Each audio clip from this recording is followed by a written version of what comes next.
Is it like a hot young teenage skater boy? I wish. Oh, I love a hot young teenage skater boy. Oh my goodness. I did. You're not that much younger than me.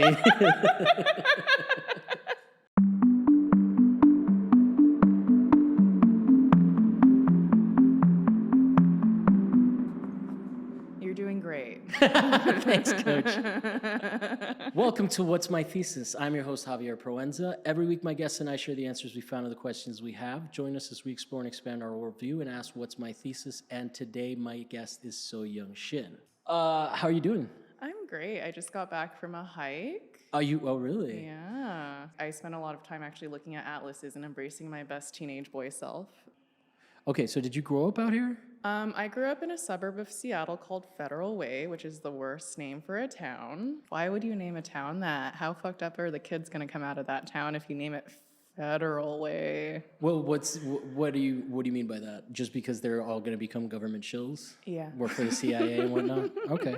That sounds like a good thing to be afraid of. I mean, I don't spend a lot of time there, but I came back one year and I was like, wait, when did they put in like a 60-foot American flag in the main drag in town?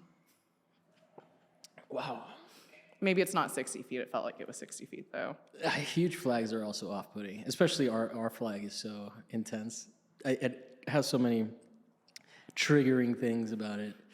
I had a flag designer specialist, I forget what they're called, on the show, an artist that does flags. Mm-hmm. It's an interesting concept to have this like thing that you make to represent things, and then like it's also interesting how much baggage they can carry, you know? And like flag design is basic. It's like a triangle can mean anything. But did you not pledge allegiance to the flag every day for 15 years of your life? Yeah. How did you feel about that? Did you struggle with it? I mean, I think we all did at some point in high school. I definitely, felt the corners of feeling yourself out in junior high and, sat down a couple times instead of, pledging allegiance and no one cared. So there's that. Yeah, I can't imagine as a teacher being, that invested in people standing up. Imagine starting the day having a fight with a kid about that shit. Although I do remember vividly, that kind of shit happening at times, so...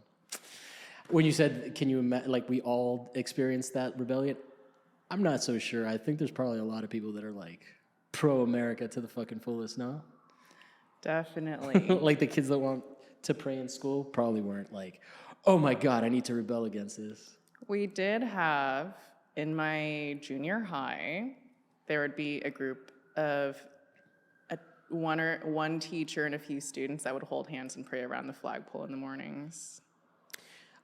They definitely pledged allegiance to the flag. I can't imagine them not, right? I wonder I wish anything gave me that kind of comfort that I could just, sometimes I'm jealous of instead of resentful or just man, these people are so stupid. I'm oh man, the simplicity of life. Can you imagine just... Have you heard of crystals? Oh yeah. I'm definitely jealous of that kind of here's what I wonder. What's the crystals works in mysterious ways of equivalent, right?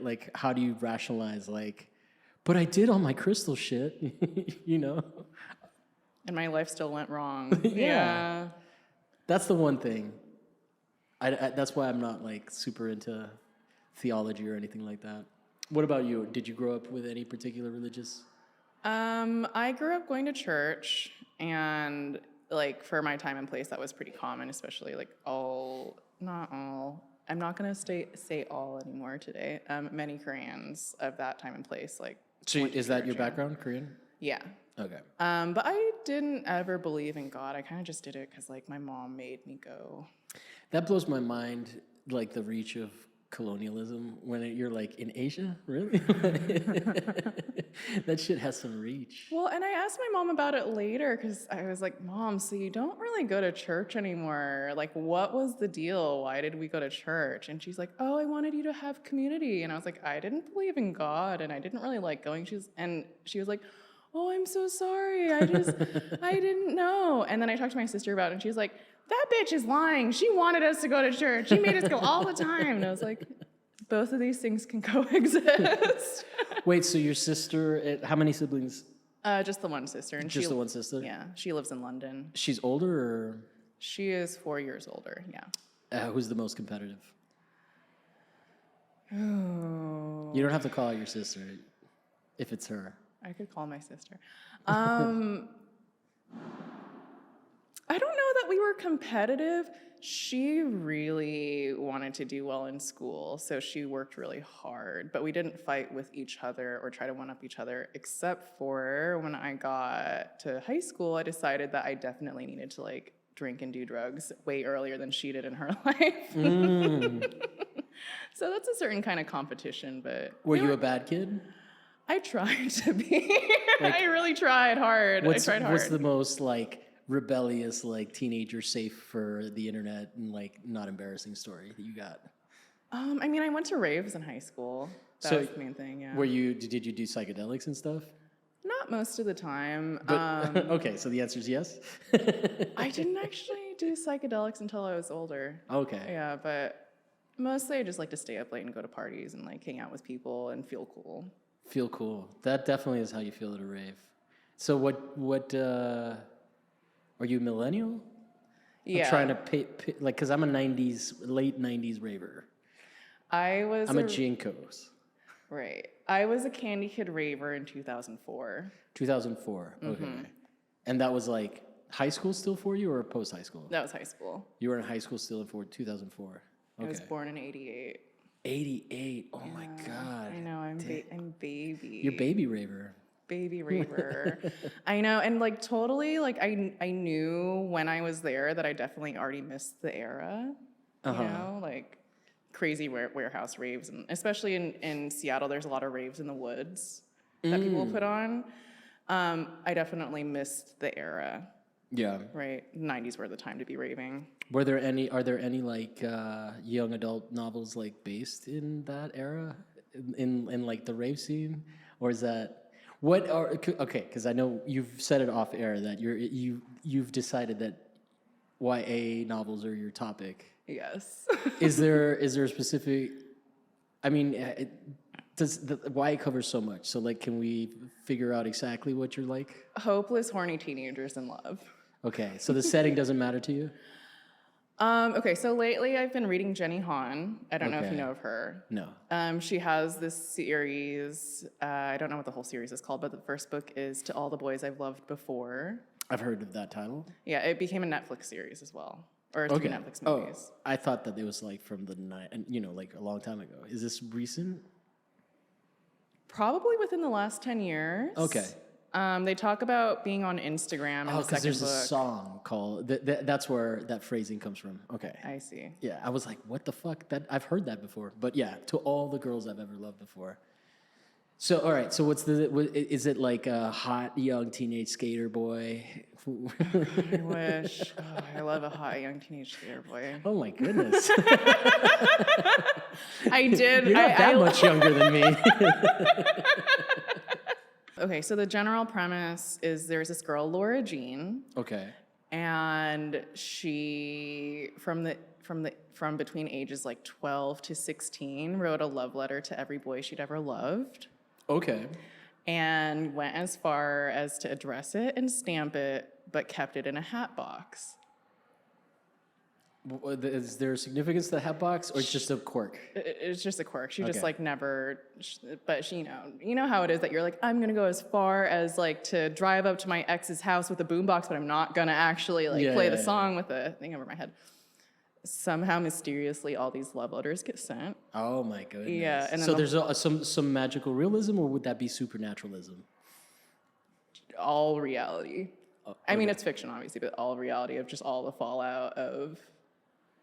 Well, but I mean, do we ever solve the mystery of like how they got sent out, or it's okay. We do, yeah. Oh, okay, so it's not like a wishing hat box or something like that. No, like she has to deal with the fallout, including that she had, without too many spoilers, that she had a crush on like a jock, that she had a crush who was her first kiss. Ooh. Oh yeah. Right. No, I love the passion. Like you really are into it. I think you picked the right topic so far. And that she had a crush / loved her sister's boyfriend. Okay. There's a lot of fallout from all of this. All right. So she's written love letters to all the boys, but these are people that she doesn't know anymore, or she's still active. Like, how many boys does she love? I think it's 4. Okay. All the boys, 12, 13, 14, 15, one every year. Okay. That's a allotted number of boys you can love if you're a teenager. All right. 12, 13, 14. You can only love 4 in the span of going to high school. Interesting.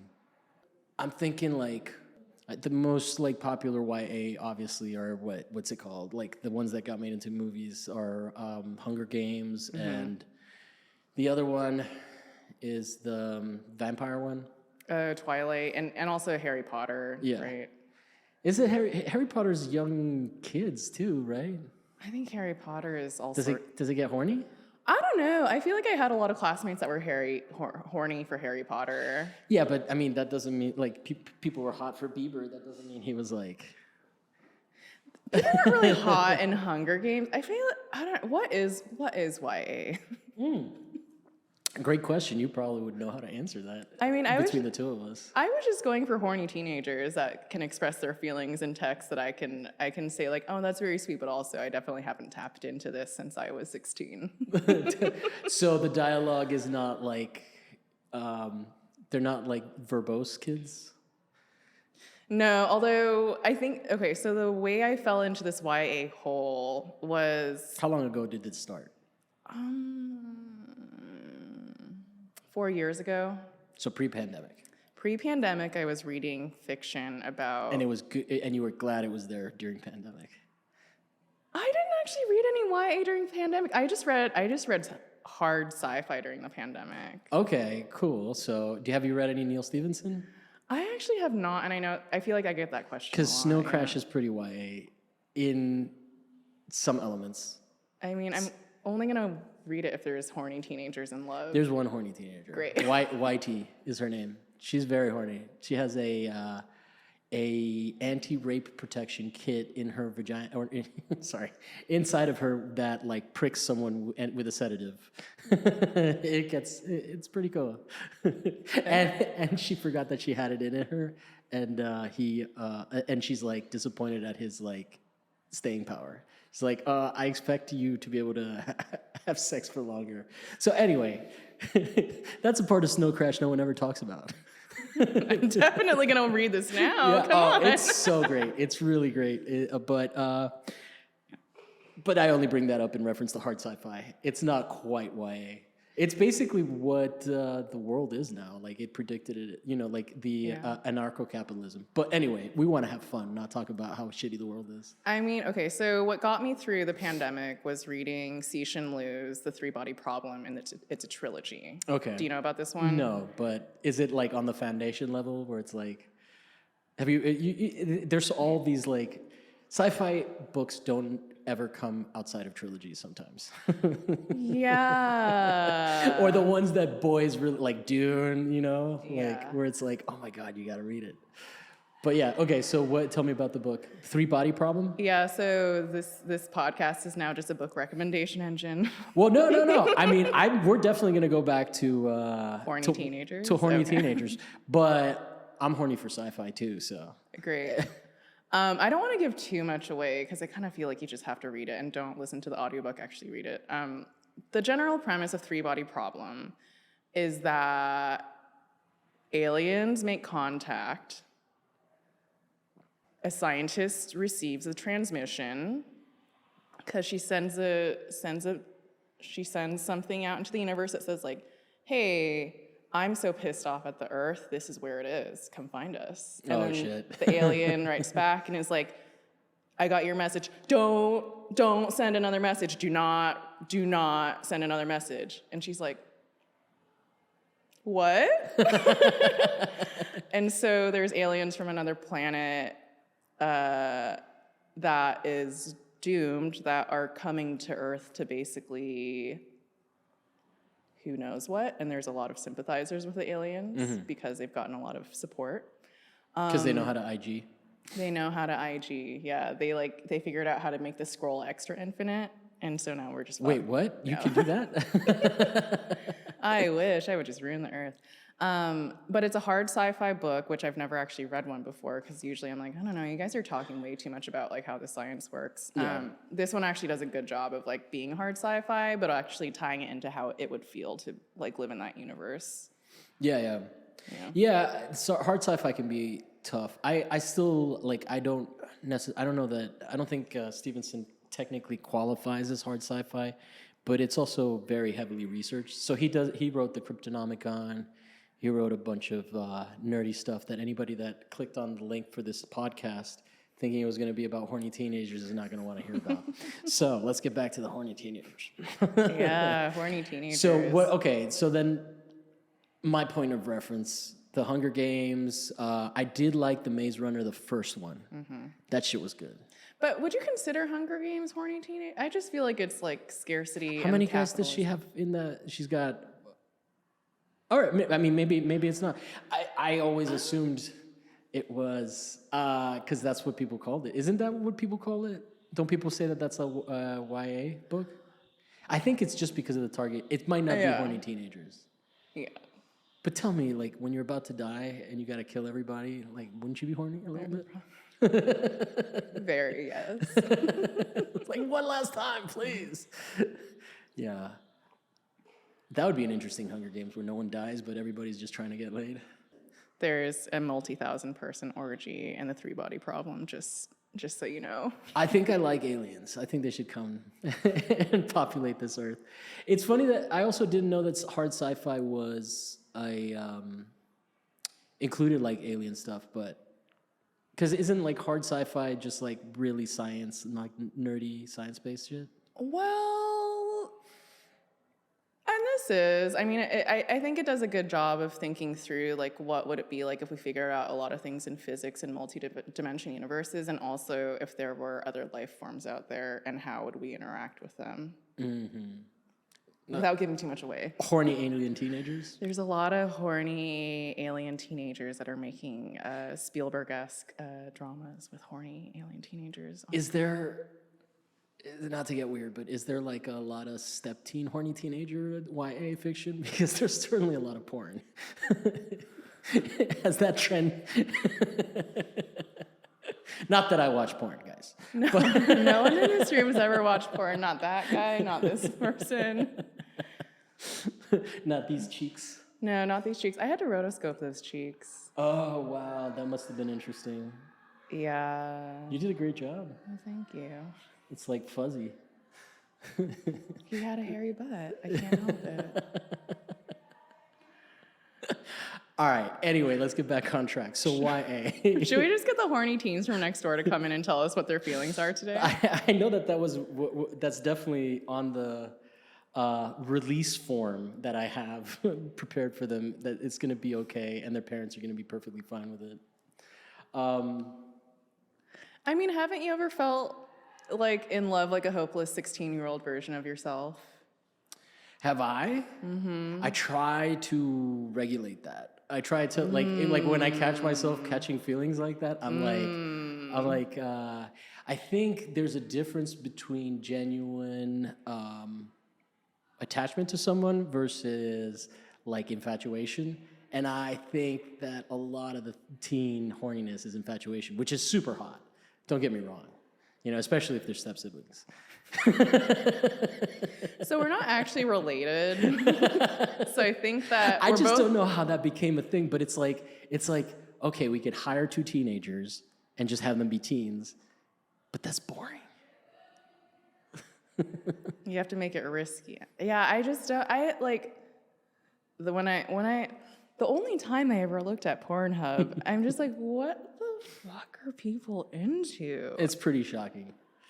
And I'm like, just give me something plain, like the Kim Kardashian sex tape. Like, great, two people that are getting drunk and having sex. Like, fine. Do you think that, like, in that, there's like a porn bubble where everything gets normalized to a certain degree, where you're just like, yeah, all step teenagers want to fuck each other, or like all step parents, or do you think that it was done as an experiment and like the fucking demand just went up? Have you ever had like a friend, did you ever have like a high school friend that like got hot for their step parent? Is this a thing that's ever actually happened? I mean, no. The closest thing I remember is the Kevin Spacey vehicle, the Beautiful Life, or no, Life is Beautiful, where it's like what's his name? What's her name? This super young girl is like trying to have sex with him, but I don't think that happens in real life. No, and I just think that having like if you're 20 and having sex with another 20-year-old, that's great. Like both of you don't know what you're doing yet. But I'm just like, oh, could I ever have sex with someone that like inexperienced in the world? Oh. Well, I think that's interesting because I think socially, like, there is kind of an assumption that guys would, you know, like, but for guys, I think it's more of like I could definitely not talk to them, you know. But I think maybe for your side of things, it's like you can't be attracted to like a little Twinkie teen boys. Whereas all of the marketing towards us is like, hey, man, like I remember when I was a kid, like realizing that, because I was still a kid, there was a huge star, like model that around the time of Cindy Crawford era, you're too young. But I was like, that's when I realized like most of these girls are like 16. It's like, isn't that weird? It's pretty weird. Yeah. Like they're like a covetous object, you know. Meanwhile, you guys have to settle for like old Clooney and whatnot. So tell me why you're so hot for teens.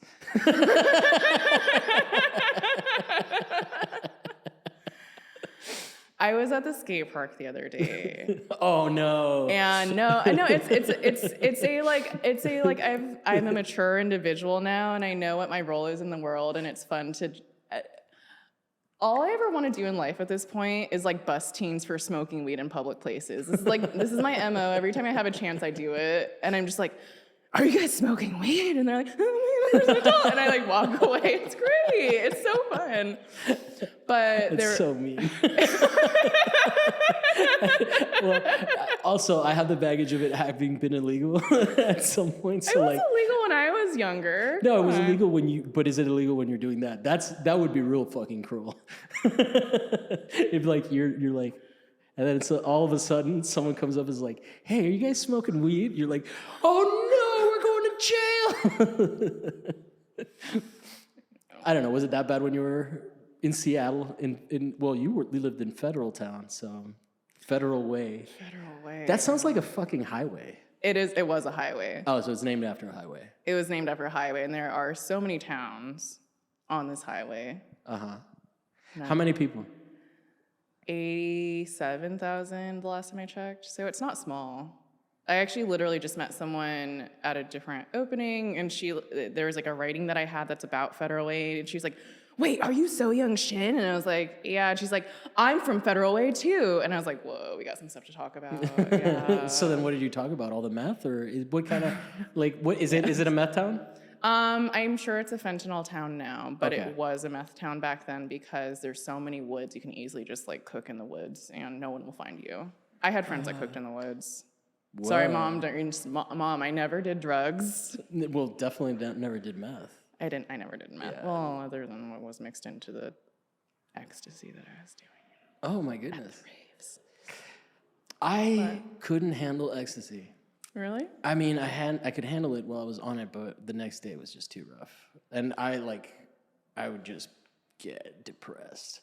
But yeah, I mean, I was always jealous of people because like you would see like the thuggiest thugs all like hugging in Miami, like, "Bro, I love you, bro." In their big ass Jinko jeans with their chains. Yeah. Like, No, these guys weren't even like these were what we called refs. Refs as in refugiados, like refugees. So it's like the more thuggy, baser kids that had like trunks that rattled, and they were sort of preppy, but also kind of like it was its own style. Are you from LA? No, I'm from Miami. Okay. Oh, okay. Yeah. Okay. Got you. Yeah, that's why I'm like poking at the questions with the drugs, because definitely there was too much cocaine in Miami for it to become a meth town. Like I'm sure there's some meth somewhere in Florida, but because like Florida. Is there maybe like meth in Tampa? I would guess, but I don't know because I think Florida just has so many pain clinics as well that like there's just so much other shit that you don't need to cook meth. Right. I know meth is like its own thing, and if you get hooked on it, you really like it, you know. But if you're doing coke, it's probably the same thing. I mean, and at our DMVs, we had the Faces of Meth warning PSA poster. I didn't see that shit till I got to the West Coast. So I think meth is definitely a regional desert thing. As far as like that, I can't imagine there's a lot of meth in like Florida that I saw people freebase and shit. Like I was just in it, you know. So if it was happening, they just didn't mingle with other drug users. They were like, "No, I don't like paying people."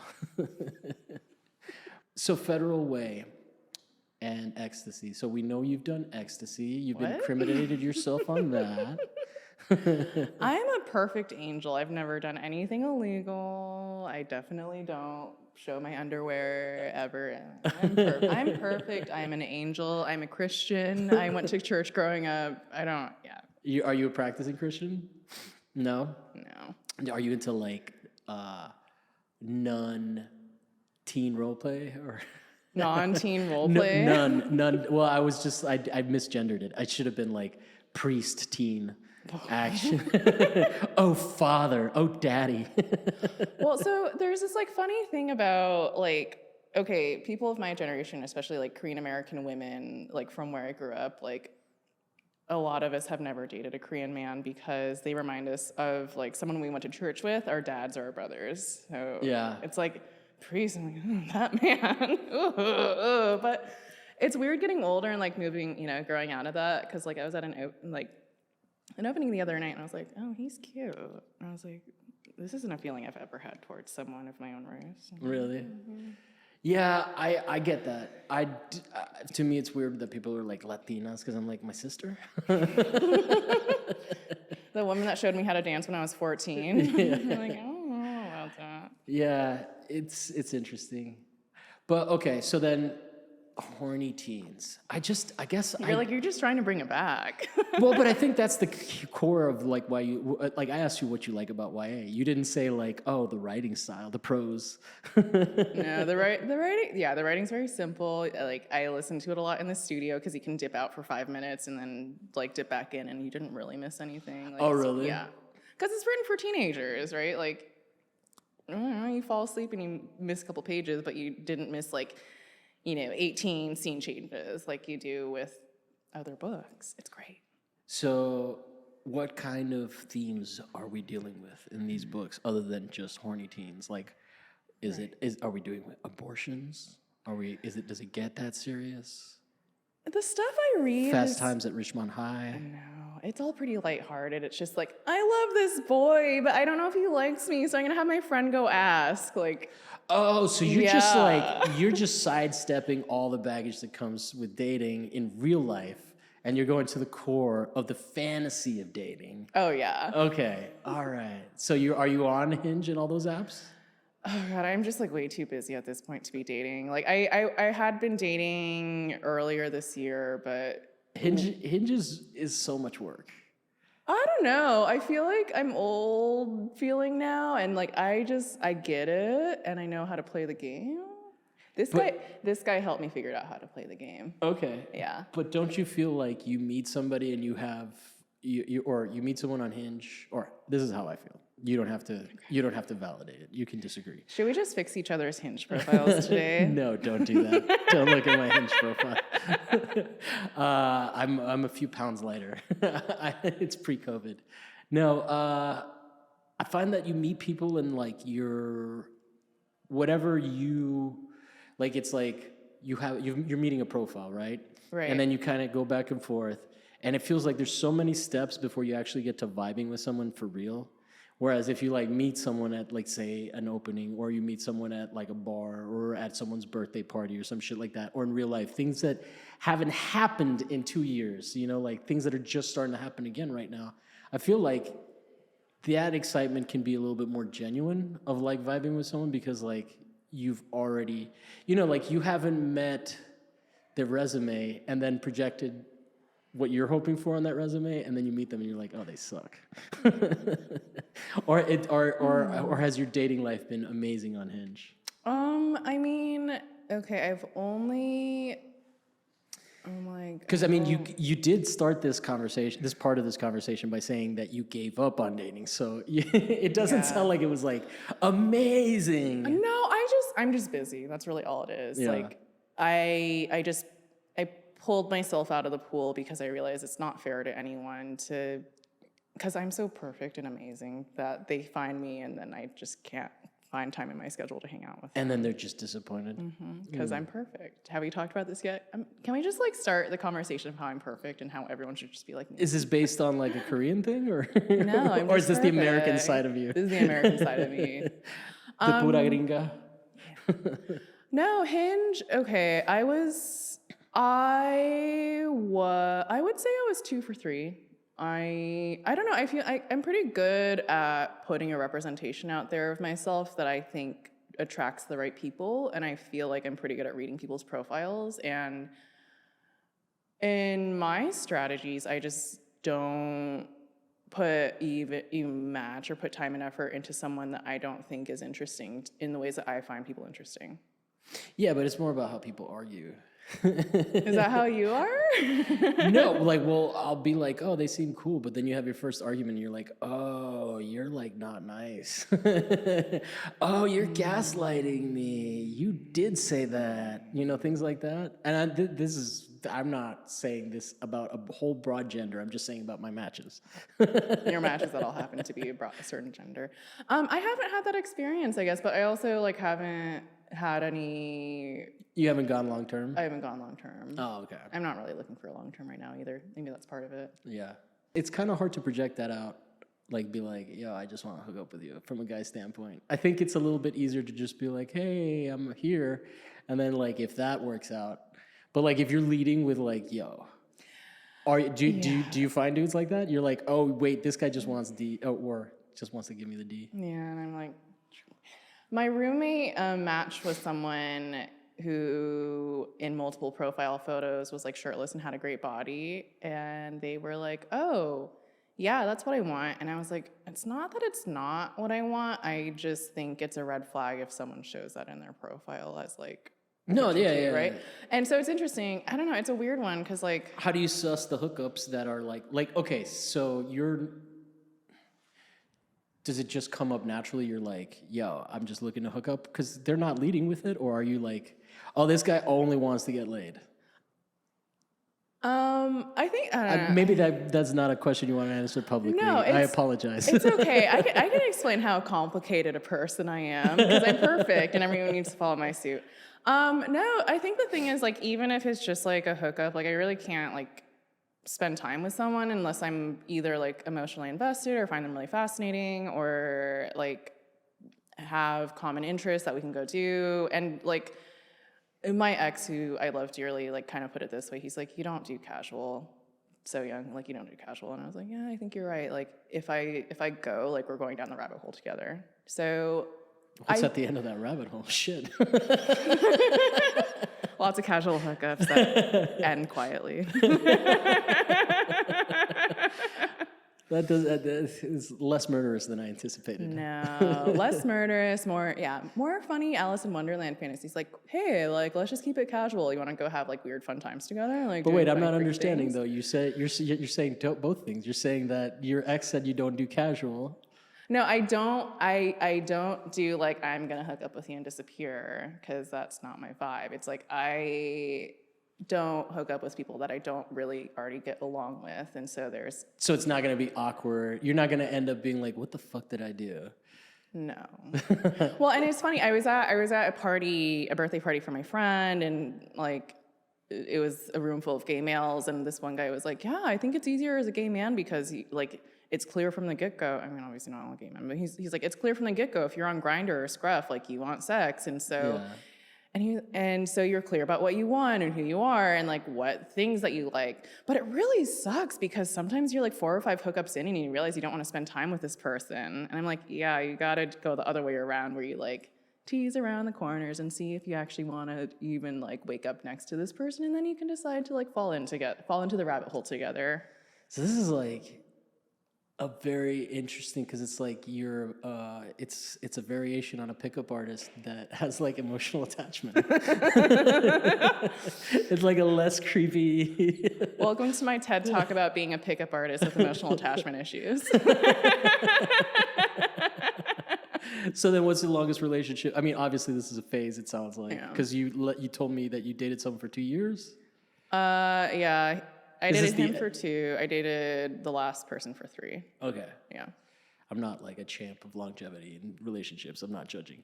It's 3 years is a long time. 3 years. The longest I've done is 5, and I've never gotten even close to it again. But that was long distance, so that probably helped. And it was on and off again, so I don't know if it was like a full 5 years. Like if you start and stop the clock, it would be like 2.5. Honestly, yeah. It was pretty far distance. It was probably 5 years because the whole time in between you were like, I don't know, should I call them again? Should I call again? And you were sitting there like gaslighting yourself. Yeah. It was a young people's thing where toxicity was retaliated with toxicity kind of thing. So you're like, oh, and this is pre-cell phone, so you're holding onto your like phone card, wondering like, oh, am I gonna use these like 3 cents a minute to call? Yeah, it's like it involved handwritten letters and everything. Oh, that's so sweet, and multiple cities too. Oh. Yeah, we met in Florence. But anyway, I'm sure she loves me telling this story since we're not in contact anymore. Oh. But I'm sure if I reached out, she would be like, "Oh, hey, nice. Yeah, I'm glad that you're alive." You don't need to call your ex just to make a point that you could call them. That's not. Oh no, I figure I'm just like, dude, I was the asshole last time, and I'm like, you know what? I don't. You get to be the one who was mistreated last. I'm okay with being the bad guy. You know, like I'll be your villain. That's fine. What? Teenagers have issues with like having clear communication in relationships? What are you talking about? Well, I was probably like 22 when I started dating her. So like, but yeah, it's not too far off. That's why when I hear about like 17-year-olds sleeping with like 19-year-olds, I'm always like, let's, because now grooming is a big buzzword among the kids. Oh, is it? Yeah, and I'm like, that fucking 19-year-old's not a smart old person. It's like, you're grooming. I'm like, bro, it's a fucking little kid. You're both little kids. Yeah, exactly. So, I mean, yeah, you could argue that one of them is in the real world, but one of them might need to pay rent. Yeah, maybe, yeah. But anyway, okay, so then all of these guys that you're dating and having casual hookups with, they're teenagers, right? So what's your cutoff? 14? Yeah, after just when their balls drop. Oh, whoa. You go there, you check. It's just a sack right now. God damn it. You made me do that, and then I was like, oh. Why are we doing this to ourselves? I don't know. It's pretty painful. Okay, so what are like main themes of YA novels that I think that because like seriously, it's so far out of my reality, and I like what you asked about like you don't remember what it's like to have that like teenager crush. I kind of don't. It was just so destabilizing, like for me when I was younger. It's like, fuck, my whole reality is crumbling because I don't know how to deal with all these like raw emotions. Was that like, is that normal when you're a kid, or was I especially sensitive? No, and I will say I think part of the reason that I've been really into YA is because I've been writing a memoir about being from Federal Way and all the feelings I had in high school. Okay. So I think it's like also giving me some like voice to like what's been going on. I have many pages written about my high school crush. Okay. But there's obviously clear parallels, and like I was listening to the radio the other day, and there was an interview with this like writer that had just finished her book, and she's like, yeah, some people do like go back to their hometown and date their like high school boyfriend, and then they stay together. But obviously, for most of us, that's not what happens. And I was like, why are you coming for me through the radio? Just because I've written pages and pages about this man, like, leave me alone. Oh, how many pages? Oh God. Wait, you said man. He was a teen when you knew him, right? was a teen So are you in contact with him? Or is the version of him that you have in your head that you're writing about him as an adult based on what you knew him as a kid, or do you actually know him now? I mean, it's very much that I realize I've had a manic fantasy in my head that is a version that doesn't exist with anyone in the real world, and I've come to terms with that. Okay. But it's definitely coming from a very hopeless teenager point of view. So now unrequited. I haven't talked to him in 15 years. Was it ever requited? He gave me 15 seconds of head when we were 18, and then I fell asleep because I was drunk. That's a win to me. Yeah. I mean, I would brag about that. I would leave out the 16 seconds, by the way. Yo, I touched it. Sorry. We're teenagers now. We're teenagers. Yeah, it was the hottest hookup I'd had up until that point, clearly. Well, I imagine a lot of it, the newer stuff has to have like a completely different, like it must be interesting to go back to like read YA from when I was, I was going to say when we were younger, but I'm like 10, almost 10 years older than you. That's another thing I wanted to ask you about. Did you watch Young Adult? The movie with Charlize Theron? I did not. Tell me more about it. It's really it's really fucking good. It's about a woman who's a mess. And Great. Writes young adults, YA fiction. Yeah, it's funny because I don't actually consume a ton of media. Like, we live in LA. You would think that I'd be watching a lot of TV or film, and honestly, I kind of just read a book every now and then. Really? Yeah. I mean, you're very sophisticated, I can tell. I only read books. No, I basically watch RuPaul's Drag Race, and then for a while I had a TV in my studio, and I would just put on PBS, and then now I listen to YA novels. I've been listening to the new John Waters book at work, and it makes me very uncomfortable because it feels just like a John Waters movie that he's describing. Yeah. And then I look around and I'm like, I hope no one is hearing what I'm hearing, because I would definitely get fired right now. But are you sitting at a desk at your job and stuff? Or yeah, I'm a tailor, so I do a lot of sewing like every single day. Oh, okay. Oh, so then because you had mentioned that you got work for movies. Are you doing costumes and stuff? Yeah. Ah, not bad, not bad. Is this all of these clothes? Are you wearing clothes you made? Kind of. So I made these sandals. Okay. I made these pants, and I did not construct this shirt, but I did dye it. Okay, I got that vibe for sure. That I wear my janky clothes all day and that are kind of falling apart but very functional. Yeah, it's like if I saw 6 of you wearing the same thing, I would be like, okay, I know what's going on here. There's a cult, young adult cult. Young adult cult. We don't use crystals. We do have tie dye. You have to wear tie dye every day. Is it bleach tie dye? No, it's actually it was originally this color, the purple, and then you put the black in on top. Yeah, I did a nice job with this one. I want to get back to dirty teenagers. Horny teenagers. Horny teenagers. Were you a horny teenager? Oh yeah. Yeah. So this isn't like you trying to. Well, I feel like back then I was like, oh wow, there's this part of my body and people I'm interested in. But now I'm like, let me maybe evaluate the feelings I had back then that I wouldn't let out. Okay. Right. So you weren't going out, like you weren't hanging out at the under the bleachers.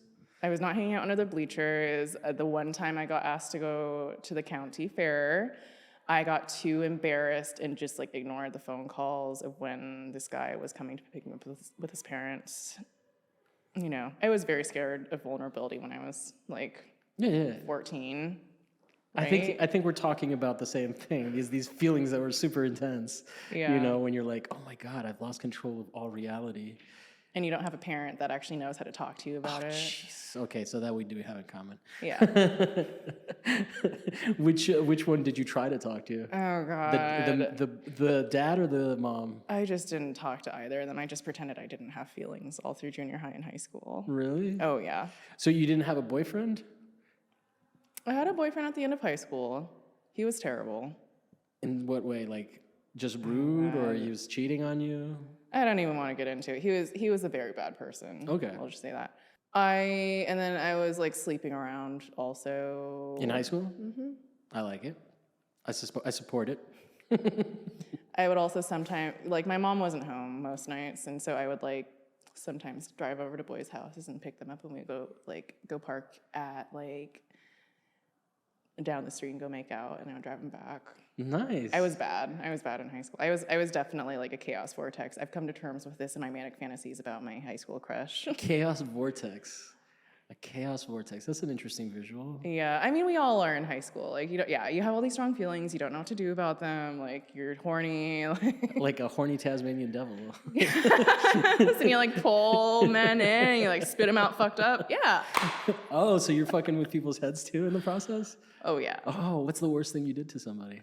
I mean, I think we can give ourselves grace for being 16. No, right? I mean, I don't want you to confess to murder right now or anything like that. I mean, there was nothing like bad that I did. It was just, there was a lot of like. Here's what I used to do that I feel bad about. I used to, and I think it was because I was just so shy and I couldn't get out and really like approach people the same way. But I used to like give people bad advice knowing that it would be a disaster, or not knowing but not caring. So like, yeah, you should definitely talk to her, you know? Destroy their friendship. No, I think she likes you and shit like that. Like, and I was like, oh my God. And I would be aware of it, and I'm like, why the fuck am I doing this? Like, you know, but you can't help it. But yeah, it was just like, I mean, this probably comes from like some fucking weird family dynamics that I've gotten over. Are you sure? Have you given this bad advice out recently? Should I call my high school crush and like tell him how I feel? Yeah, you should call him and tell him all the pages you wrote. So I need to talk to you because I need to read you everything I've ever written about you for the last 15 years. So what is your fascination with him? I mean, I worked it out. Like, oh God, I'm like, how much do we have time for? I mean, you can summarize it. There's no hard out unless the batteries run out. Okay. And I wrote a rhyme right there. That was bars. That was bars. He spit bars. It's two things. Basically, like, I went home last summer and the family secrets came out and it was hard. And then part two. Wait, are they related to this boy or no? No, not at all. Family secrets, just like painful ones about like betrayals and whatnot. Yeah. Yeah, just general ones. General family secrets that my mother had been hiding from me for 20 years. Okay. General family secrets. They're both your parents, right? Biologically? So she remarried to another man. Okay, and pretended that was your father? Is that the family secret? No. I don't have to. I don't have to pry. I was actually just joking. I didn't expect a real answer. Yeah, I have 18 fathers, and she doesn't know which one. The gist of it was, I was like, oh, how nice would it have been to have a stable like boyfriend's family to hang out with in high school? That was the gist of it. Yeah, and then that fantasy went really far. So it was more about like the whole unit, and it wasn't even that he had like a magic D. No, I never touched his D. He gave me head for 15 seconds. And no, I mean, like, you could fantasize about the D. I don't think I ever fantasized about actually having sex with him. I just fantasized. I was like, oh, it would have been nice if that kept going. So it's not like a thing where he rolls out this massive, brilliant, shining, like... 18-foot schlong. No, I mean, if that's what you're into, shit. Good luck. Oh, I love the distant burns. Like, let me ponder that. I can make that happen for myself. I'm an adult with a job. I can. Oh, okay. I can find an 18-foot unit to deal with. Okay. Where would you? Yellow Pages. Craigslist. I am looking for. Are you? Someone was telling me that they were master Craigslist. Oh no, it was Lauren from next door, who's showing at the Monte Vista. I interviewed her, and she was like, "I'm like so good at finding stuff on Craigslist," and I'm like, what year were you born? She's like bordering on Zoomer. No, she's a millennial, I think. But yeah. Craigslist is not as good as it used to be. I really miss old Craigslist. Did you ever have like a crazy hookup, a Craigslist hookup? No, but like for a different project that we did use Craigslist to solicit people to be on a dating show that we were putting together, and one man did show up from the Craigslist Casual Encounters, which doesn't exist anymore. Oh, they don't? No. That's the one where you're like, you were sitting in a gallery next to a picture of yourself. I was sitting in a gallery next to a picture of someone's cheeks. Our eyes locked. We were doing a podcast together, and I couldn't remember your name. What was it again? No, I think that may have gotten swept up with the roundup, but the like, I am an X looking for a Y, that doesn't exist anymore. Okay. Yeah. Yeah, and my favorite Craigslist term, no fatties. No fatties. Classic. Fats, femmes, or Asians, right? Oh, they would say no Asians? Yeah. Oh, wow. Not him. The royal they would say no Asians. Ah, interesting. Right? Yeah, you don't get a lot of no Cubans. No Cubans, no men. Although a lot of people are probably thinking it because they're like, "Are you Republican?" I'm like, "No, dude, that's so bigoted." We're the ones who make this Florida blue. We're the ones that make the Florida blue. We also make Florida, not the floor.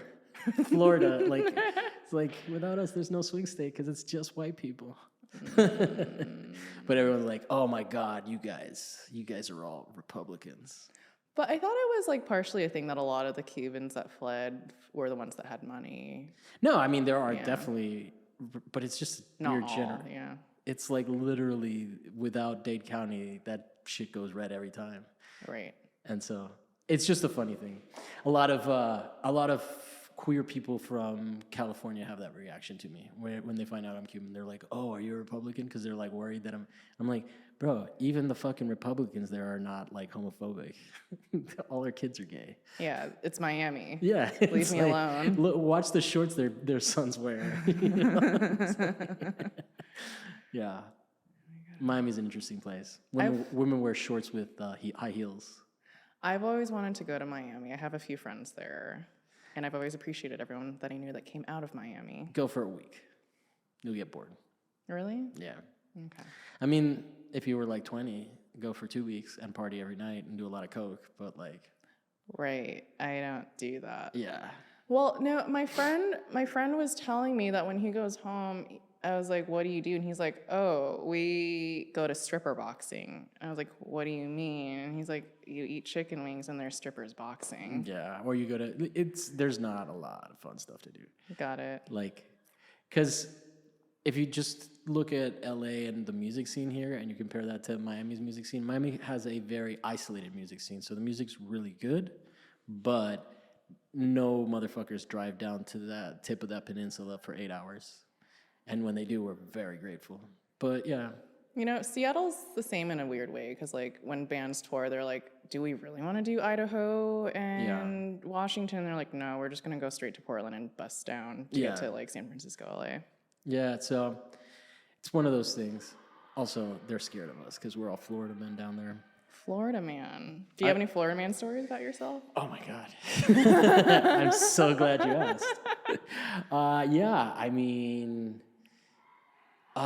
most of them are drug related, but like you just see weird random shit. Like you know, like you fucking walk around, everybody's talking about having guns. One time I almost hooked up with this teacher who was doing coke in Gainesville. It was like naked wrestling at a Days Inn one time. At a fish show. No, but that was in Virginia. That doesn't count. You're making Florida sound really fun. Like I want to stay there for more than a week. Oh, that's Florida, though. Okay. Have you ever read any Carl Hyacin? I haven't. Okay, so he's really a funny writer. He writes mystery novels.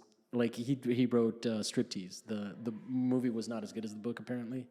But he, like, has Florida nailed to a fucking T. When you read the books, you're like, oh, I've met that motherfucker. I know that guy. Because they're fictional characters, but they're based on, like, archetypes in Miami. And, man...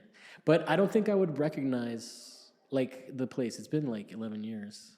So, but yeah, Florida man, just a lot of freebase, a lot of people just crushing pills. I have snorted plenty in my lifetime. I know how to, there is, I've done Oxy and shit like that. You know, typical Florida man shit. When you take your driver's license and then the lighter with the pill underneath and you crush it. Yeah. You fold it up in a dollar bill. And then you're like, oh my God, this glorious powder. You're like, I need to get around the time release coding. And then you somehow get herpes from the dollar bill in your nose that Wait, you were what? snorting through. Florida man gets herpes in their nose. Oh, okay. I thought you just meant everybody has herpes because of a dollar bill. I'm like, I didn't even know that was a danger. I wonder if you could. I'm sure you could. I'm just trying to scare you. I know. I'm like, fuck, I gotta go get tested now. I should just... Because I did cocaine like when I was 22. And yeah, instead of spooking like teenage boys that are smoking weed, I should just let them know like, hey, you know, if you ever snorted anything out of a dollar bill, you're gonna get herpes in your nose, and they'll be like. So how did this like evil streak manifest itself when you were a kid? Wait, which evil streak? The one where you torture young children who are just trying to get high, like we did. I think it's fun. I don't know. That's really all it is. You're just like... I think that's what an evil person would say.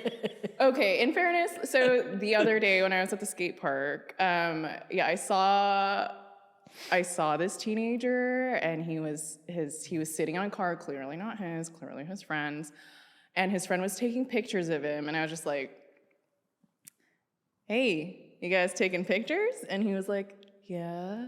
And I was like, who's it for? And he was like, someone. And I was like, someone or someones? And he's like, someone's. And I was like, here, let me help you out, kid. Take the skateboard and hold it behind your head. You look really cute. And then he like his friend took the picture and he's like, oh yeah, that does look good. And I was like, boys like you broke my heart when I was in high school. Don't worry, I get it. Like, have fun.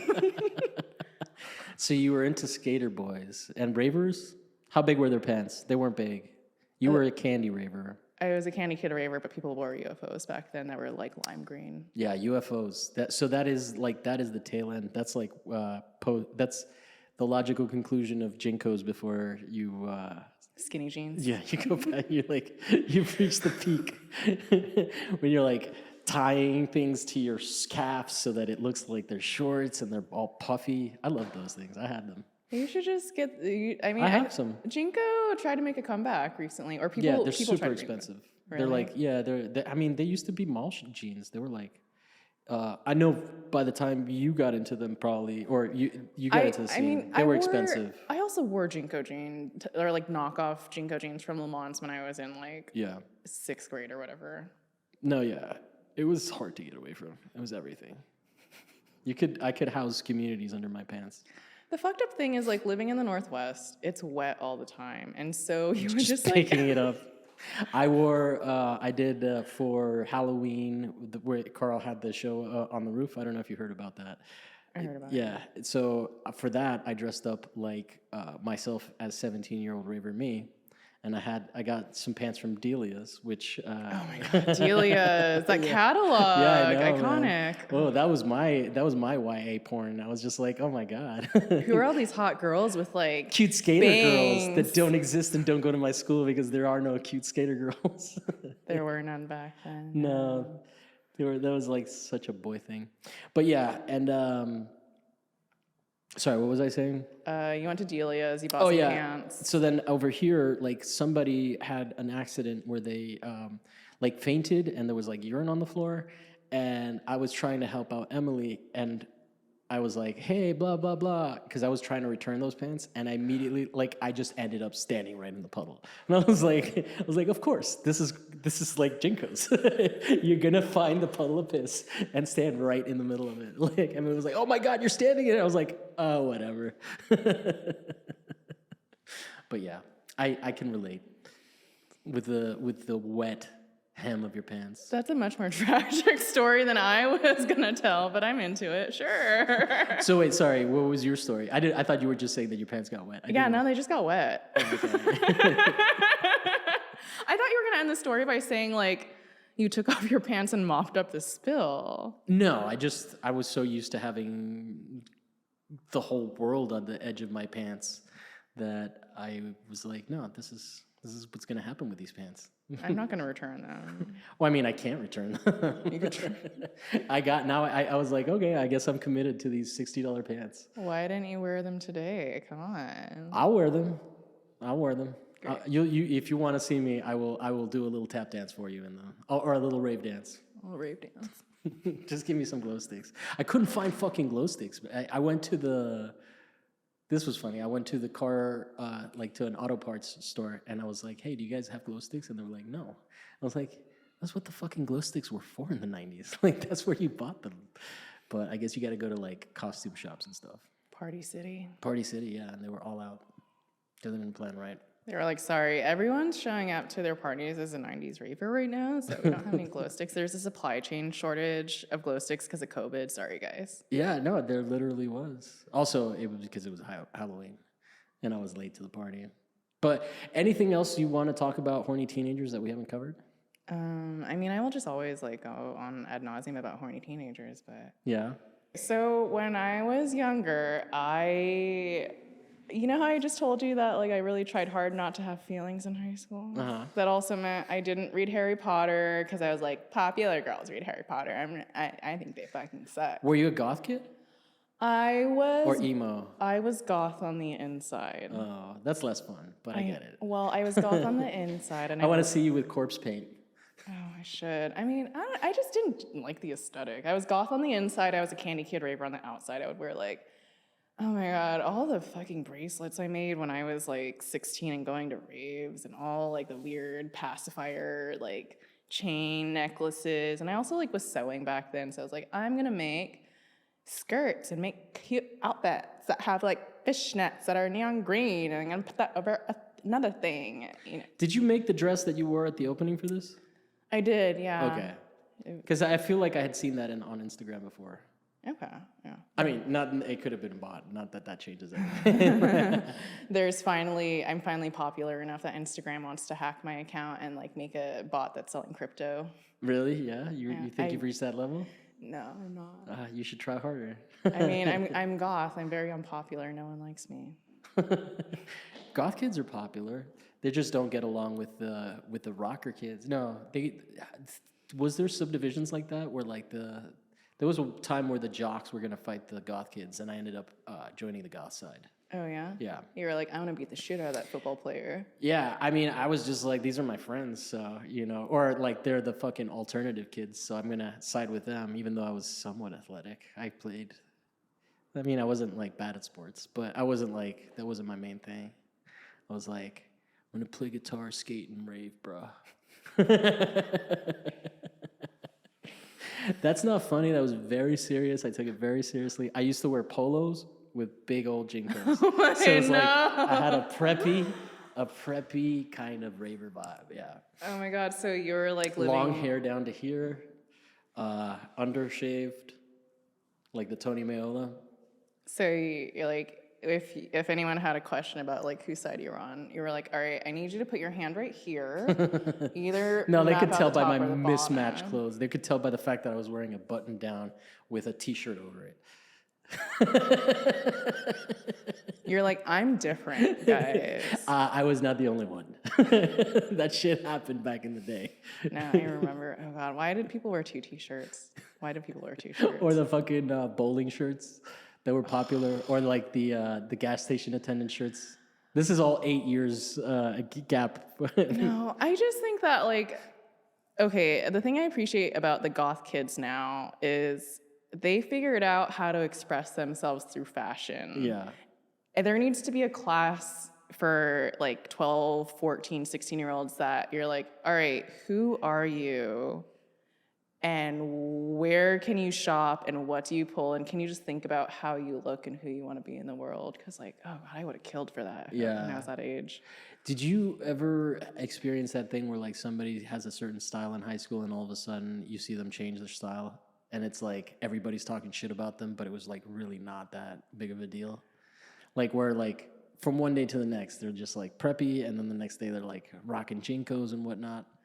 No, the things that happen would be that girls changed their hair color, which was scandalous. And then girls in junior high would come back from summer break, and all of a sudden their breasts were bigger because they decided to start stuffing their bras that summer. And Well, supposedly, thank God they didn't get surgery. I thought that's where you were going. no, I'm not from Miami.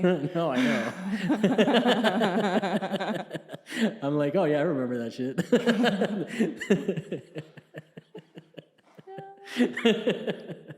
Anyway, We didn't have imaginations back then. you didn't have imaginations about like going through medical procedures to get enhancements. I had fantasies, but Yeah, definitely. yeah, you wanted to have a huge rack.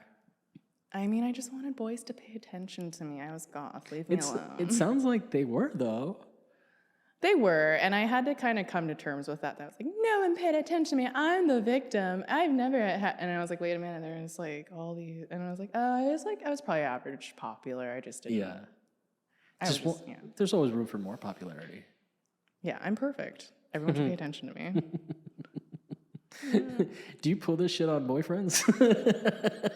Yes. There you have it, folks. Watch out. I'm like, which camera do I look at to be like? Oh yeah, "What's you can wrong?" rebut to that one. I don't know what I'd rebut with. You could just give your takes. You could be like, this motherfucker. This is Florida man. Don't listen to him. Yeah, Florida man is problematic as fuck.